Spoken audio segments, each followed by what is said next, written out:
Hai, selamat datang di video kelima dari rangkaian pre-seminar training untuk Baciklat 3.0. Selamat, Anda sudah sampai di video kelima. Ini adalah video yang akan membantu Anda untuk mempercepat kecepatan belajar Anda dan kemajuan diri Anda. Dan ini juga berarti seminar kita sudah semakin dekat, so pastikan Anda sudah hadir bersama sahabat Anda atau pasangan Anda untuk belajar bersama dan meningkatkan diri kita di seminar Baciklat 3.0. Baik, kita akan membahas bagaimana mempercepat belajar dan kemampuan Anda. Mari kita mulai dengan satu pertanyaan yang fundamental. Apa aset finansial Anda yang paling penting, yang paling berharga? Ternyata aset finansial kita yang paling berharga bukanlah rumah, bukan saham, bukan bisnis, tapi merupakan kemampuan kita dalam menghasilkan. Kemampuan kita dalam menghasilkan merupakan kulminasi atau kombinasi dari pengetahuan kita, keterampilan kita, pengalaman kita, kualitas pikiran kita, keberanian dan disiplin dalam diri kita. Yang mana ini merupakan karakter-karakter, nilai-nilai diri yang merupakan segala sesuatu hal yang ini merupakan sesuatu yang ada dalam kendali diri Anda. Ini merupakan sesuatu yang bisa Anda kembangkan dan jadikan itu memperbesar aset finansial Anda yang paling berharga, yaitu kemampuan menghasilkan Anda. Nah, mari kita bahas misalkan ada dua orang yang lulus dengan nilai yang sama tinggi, memiliki IQ yang sama tingginya. Tetapi yang satunya setelah 5-10 tahun telah mengalami kenaikan penghasilan 5 kali lipat, 10 kali lipat, telah berhasil naik jabatan berkali-kali lipat dibanding yang satunya. Yang satunya masih tetap bekerja di pekerjaan yang sama, mendapatkan penghasilan yang lebih kurang sama. Apa yang membedakan dua orang ini? Yang membedakan dua orang ini adalah apakah setelah lulus dia menjadi seorang pembelajar seumur hidup. Apakah dia terus meningkatkan kualitas dirinya, meningkatkan pengetahuannya, meningkatkan disiplinnya, meningkatkan keterampilan dan pengalamannya di hal-hal yang berbeda. Nah, kita semua memiliki hal ini. Kita semua memiliki kesempatan ini. Apakah kita mengambilnya atau tidak? Apakah kita membuat diri kita jauh lebih baik atau tidak? Ini memerlukan apa yang disebut dengan mind shifting. Mind shifting adalah tentang bagaimana memulai second chance, kesempatan kedua pada diri kita. Mungkin diri kita sudah sampai di titik tertentu dan kita tidak lagi mengupgrade diri kita. Mungkin Anda selama ini sudah cukup nyaman, tapi sekarang Anda menghadapi berbagai situasi di mana pekerjaan Anda sudah tidak stabil lagi, perekonomian sudah berubah, tuntutan kehidupan semakin tinggi. Ini berarti second chance Anda sudah menghampiri Anda. Anda perlu kesempatan kedua ini untuk mengubah karir Anda, meningkatkan diri Anda. Dan satu-satunya cara yang kita butuhkan untuk mendapatkan second chance kita, mewujudkan second chance kita untuk kehidupan kita lebih baik adalah dengan meningkatkan kemampuan kita dalam menghasilkan. Dan ini merupakan pilihan Anda. Dua orang ini, yang satunya memilih untuk tetap menjalankan kehidupannya berdasarkan pendidikan terakhirnya, edukasi terakhirnya di sekolah. Sedangkan yang satunya terus-menerus belajar dan meningkatkan dirinya. Dan yang paling penting yang harus kita sadari ini adalah pilihan, dan semua ini adalah sesuatu yang ada dalam kendali Anda. Ketika ditanya apa kecerdasan yang paling dibayar paling tinggi, dibayar paling tinggi di dunia, menurut Howard Gardner, seorang pakar dari Harvard University, dia mengatakan bahwa kecerdasan sosial lah merupakan kecerdasan yang dibayar paling tinggi. Kecerdasan sosial berarti komunikasi kita, negosiasi kita, kemampuan untuk membujuk, kemampuan melakukan persuasi, melakukan proses menjual diri kita, menjual jasa kita, menjual pengetahuan kita, dan kemampuan kita untuk menjual produk atau jasa kita. Nah, ini adalah kecerdasan sosial, dan menurut Howard Gardner ini adalah kecerdasan yang dibayar paling mahal. Dan kita sekarang hidup di zaman informasi. Siapa yang memiliki informasi dan pengetahuan yang diolah dengan sangat baik, maka dia akan menguasai perekonomian. Berbeda dengan bertahun-tahun yang lalu, di mana siapa yang memiliki aset tanah yang paling besar, dialah yang paling kaya. Oke? Di zaman pengetahuan ini, kita bisa, setiap orang punya kemampuan dan kesempatan untuk meraih hal ini semua. Jadi apakah aset terpenting Anda itu menjadi aset tetap yang tidak berkembang, yang tidak membuat Anda menjadi lebih baik, tidak membuat Anda bisa menghasilkan lebih baik, atau ini merupakan aset yang terus-menerus Anda asah, Anda tingkatkan, Anda perbesar kualitas diri Anda dan kemampuan menghasilkan Anda semakin besar. Ini adalah pertanyaan yang paling penting. Apakah aset finansial terpenting Anda itu sedang bertumbuh atau tetap? Nah, kalau kita lihat 20% papan atas orang-orang terkaya di dunia, orang-orang yang memiliki aset finansial yang sangat besar adalah orang-orang yang selalu membaca buku. Kita lihat Bill Gates sebagai orang terkaya di dunia. Setiap beberapa waktu sekali dia meluangkan waktu 2 minggu hanya untuk meningkatkan dirinya, hanya untuk membaca buku.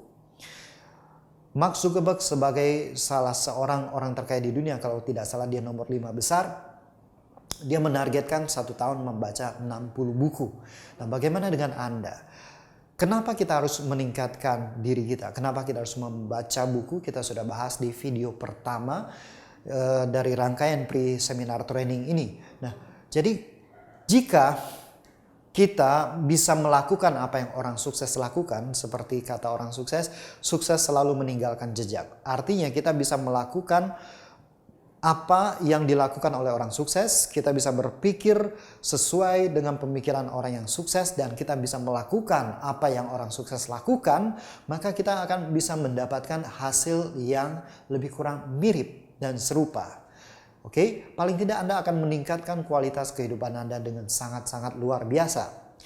So, Anda baca buku, Anda dengarkan audiobook, Anda hadiri pelatihan, baik pelatihan fisik maupun pelatihan online, dan seminar Baca Kilat yang akan Anda hadiri dalam waktu dekat ini juga merupakan salah satu hal yang akan bisa meningkatkan kemampuan Anda dalam menghasilkan.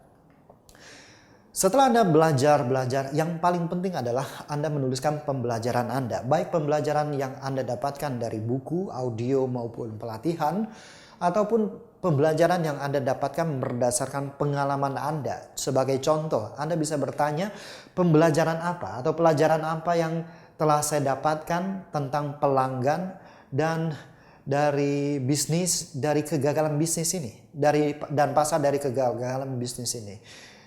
Anda tuliskan jika Anda mengalami hal serupa. Atau contoh lainnya, pelajaran apa yang telah saya dapatkan tentang orang-orang dan karyawan dari pengalaman ini. Oke, tentang mengelola orang seperti apa, sikap orang seperti apa, motivasi orang seperti apa. Atau Anda bisa menuliskan pelajaran apa yang telah saya dapatkan tentang hubungan mitra kerja dan bisnis. Mungkin Anda punya masalah dengan mitra bisnis Anda. Oke, pelajaran apa yang telah saya dapatkan tentang uang, perbankan, dan keuangan. Pembelajaran apa yang saya dapatkan yang berkaitan dengan gaya kepemimpinan saya, misalkan. Pelajaran apa yang telah saya dapatkan tentang saya sendiri, kekuatan-kekuatan saya dan kelemahan-kelemahan saya. Nah, dengan menuliskan ini, contoh terakhir, pelajaran apa yang telah saya dapatkan tentang memproduksi dan menyampaikan produk dan jasa dari pengalaman ini. Nah, dengan Anda fokus pada hal-hal demikian dari pengalaman Anda menuliskan pembelajarannya, dari buku Anda menuliskan pembelajarannya, maka Anda akan memperbaiki diri Anda, mempercepat pertumbuhan diri Anda, dan memperbesar aset terpenting dalam hidup Anda, yaitu aset kemampuan untuk menghasilkan. Nah, bagaimana kita meraih keunggulan personal? Ada 2 aset yang harus kita bangun. Pertama, kita harus bangun aset intelektual kita. Oke, kemampuan berpikir kita. Di video-video sebelumnya saya membahas ada 2 jenis intelektual. Oke, Anda bisa kembali ke video sebelumnya dengan mengecek email Anda, dan Anda bisa menonton kembali video itu jika perlu. Oke. Dan yang kedua adalah bangun pengetahuan internal Anda. Berarti bagaimana internal bisnis Anda berjalan atau bagaimana apa yang ada dalam pikiran Anda. Oke, bisa internal diri Anda, bisa internal bisnis Anda. Apa yang terjadi di dalam sistem seperti apa yang berlaku, kemampuan berpikir seperti apa, pola pikir seperti apa yang harus Anda perbaiki. Jadi dengan mengembangkan dua hal ini, maka Anda bisa merancang keunggulan personal Anda. Anda tentu masih ingat di video-video sebelumnya saya membahas tentang membangun kurikulum pengembangan diri. Oke, saya sudah memberikan rekomendasi di mana Anda bisa menyusun kurikulum pengembangan diri Anda, sehingga Anda benar-benar bisa membangun dua poin ini. Membangun aset intelektual Anda dan membangun pengetahuan internal Anda. Oke, karena kemampuan atau intelektual internal kita adalah sesuatu yang semakin kita kembangkan semakin berharga. Dan ini tidak bisa dicuri, ini tidak bisa dimanipulasi, ini akan terus mengembangkan diri Anda. Oke, dan yang paling penting harus kita pahami adalah kesempatan selalu ada, tapi kesempatan hanya hadir untuk orang-orang yang sudah siap. Apakah Anda sudah mempersiapkan diri Anda? Ada kutipan yang mengatakan bahwa keberuntungan merupakan kesempatan yang bertemu dengan persiapan. Apakah Anda sudah mempersiapkan diri Anda dengan baik? Apakah Anda sudah membuat diri Anda siap dan layak untuk menerima kesempatan ini? Dan cara kita mempersiapkan diri kita adalah dengan membangun kapasitas diri kita. Membuat kita berada di jalur cepat yang akan membantu Anda untuk mencapai kehidupan yang Anda inginkan. Nah, faktor yang paling penting pada saat kita melakukan proses pengembangan diri, proses meningkatkan kemampuan menghasilkan kita adalah kita harus menjalani itu dengan minimum effective dose. Apa yang dimaksud dengan minimum effective dose? Minimum effective dose adalah usaha minimal untuk menghasilkan sesuatu hasil yang sangat-sangat optimal. Artinya jika saya mau mendapatkan nilai 10, saya tidak mesti melakukan 1, 2, 3, 4, 5, 6, 7, 8, 9, 10. Tapi saya bisa melakukan 5 kali 2. Saya bisa menggunakan kelebihan saya dan menggunakan jasa orang lain untuk memanfaatkan kelemahan-kelemahan saya, menutupi kelemahan saya dan mencapai hasil yang sama tanpa kerja keras saya. Minimum effective dose berarti kita melakukan hal-hal paling penting yang mana jika hanya Anda dan hanya Anda lah yang bisa melakukan dengan baik. Hanya Anda dan satu-satunya Anda yang bisa melakukan dengan sangat baik. Tidak ada orang lain yang bisa melakukannya dengan sebaik Anda, maka berarti Anda sedang fokus pada minimum effective dose. Oke? Yang Anda tidak bisa lakukan dengan baik, Anda bisa outsource, Anda bisa meminta orang lain untuk melakukannya, Anda bisa menggunakan jasa orang lain. Oke, dikatakan bahwa seseorang hanya bisa meningkatkan dari skala 1 sampai 10, 2 skala. Jika Anda bekerja keras pada proses pengembangan diri Anda, pada proses pertumbuhan diri Anda, meningkatkan kualitas diri Anda dalam waktu 5 tahun, maka paling optimal, paling maksimum kita hanya bisa meningkatkan 2 skala. Artinya jika Anda terlalu fokus pada kelemahan Anda, yang namanya kelemahan berarti skalanya paling 2, 3. Oke? Anda bekerja keras seperti apapun dalam waktu 5 tahun, itu hanya akan menjadi Anda naik 2 skala menjadi skala 5. Nah, skala 5 merupakan orang rata-rata juga, yang mana jika Anda mengembangkan hal ini tidak akan membawa Anda kemanapun. Oke, tapi berbeda jika Anda mengembangkan diri Anda di kelebihan Anda. Apa kelebihan Anda? Lalu Anda kembangkan, kerja keras selama 5 tahun. Brian Tracy mengatakan jika kita bekerja keras, mendalami sebuah bidang dalam 3 tahun akan membuat Anda menjadi pakar. Jika Anda mendalaminya dalam 5 tahun akan membuat Anda menjadi otoritas nasional. Dan jika Anda mendalaminya lebih dari 7 tahun itu akan membuat Anda menjadi otoritas internasional. So, apa kelebihan Anda? Mungkin kelebihan itu angkanya 7 atau angkanya 6. Kalau angkanya 6, Anda kerja keras, Anda menjadi 8 dalam 5 tahun dan itu akan menjadikan Anda di top 20% orang di dunia atau top 10% orang di dunia yang paling dicari untuk jasa tertentu. So, kembangkan diri Anda, masukkan Anda ke jalur cepat. So, baca buku setiap hari, kembangkan diri Anda, buat kurikulum pengembangan diri Anda, dan stay pada jalur pengembangan diri Anda. Ciptakan jalur pengembangan diri Anda. Di seminar nanti saya akan membahas tentang ternyata sekolah melahirkan orang-orang dengan pemikiran yang standar, dengan pengetahuan yang standar. Dan kita tahu orang-orang sukses di dunia bukan orang-orang yang standar, tapi orang yang keluar dari standar.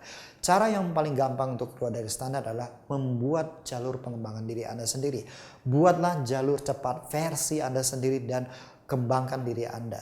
Dan tools yang paling penting, yang paling mudah adalah lewat membaca buku. So, di seminar nanti saya akan membahas tentang bagaimana kita bisa menjalankan proses membaca dengan sangat efektif. Dan di video selanjutnya, saya akan membahas mengapa selama ini kita membaca itu begitu berat. Jawabannya, karena kita tidak menggunakan pikiran kita dengan tepat. Jawabannya, kita menggunakan pikiran kita dengan salah dan